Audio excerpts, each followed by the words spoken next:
రిషి స్కూల్కి వెళ్ళాక, శ్రీకాంత్ ఆఫీస్కి వెళ్ళాక తాను నేను ఉంటాము. ఇంకా నాకు నా టైం దొరుకుతుంది అనమాట ఇప్పుడు. సో హెయిర్కి అయితే ఆయిల్ పెట్టుకుంటున్నాను. సో ఆయిల్ అయితే కంపల్సరీ ఇంటి దగ్గర ఉన్నప్పుడు ఖచ్చితంగా పెట్టుకుంటాను. అట్లీస్ట్ 3 days అయినా ఆయిల్ ఉంటుంది. అండ్ ఈరోజు ఇది నా breakfast, ambali, fruits and nuts. So రోజు ఇలా కాదు, అప్పుడప్పుడు ఇలా ఉంటుందన్నమాట. ఎవ్రీడే ఇడ్లీ, దోశ ఏదో ఒకటి ఉంటుందన్నమాట. సో రేపటి కోసం దోశకి సోక్ చేశాను. మినపప్పు, బియ్యం, అటుకులు, సగ్గుబియ్యం, మెంతులు, శనగపప్పు ఇవన్నీ కూడా వేసి సోక్ చేసేస్తాను.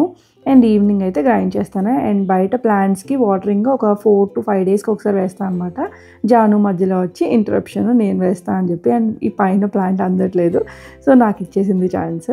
అండ్ టైం వచ్చేసి 2:30 అయింది. జానుని పడుకోబెట్టేశాను. అండ్ రిషికి హాఫ్ డేస్ ఇప్పుడు ఎగ్జామ్స్ జరుగుతున్నాయి. ఇంకా వీళ్ళిద్దరికి తినిపించి జానుని పడుకోబెట్టాక నేను లంచ్ చేస్తున్నాను. ఈరోజు లేట్ అయిపోయింది. అండ్ లంచ్లో నేను చేసిన కర్రీస్ 2 ఉన్నాయి. అండ్ పైన ఓనర్ అంటే ఇచ్చిన కర్రీస్ 2 ఉన్నాయి. ఎవ్రీడే ఇలా ఉండదు, బట్ అయినా సరే 4 కూరలతో ఈరోజు భోజనం అయిందనమాట. ఇంకొంతసేపట్లో శ్రీకాంత్ కూడా నాతో పాటు జాయిన్ అయిపోతారు. వీడియో నచ్చితే please like, share, comment and subscribe.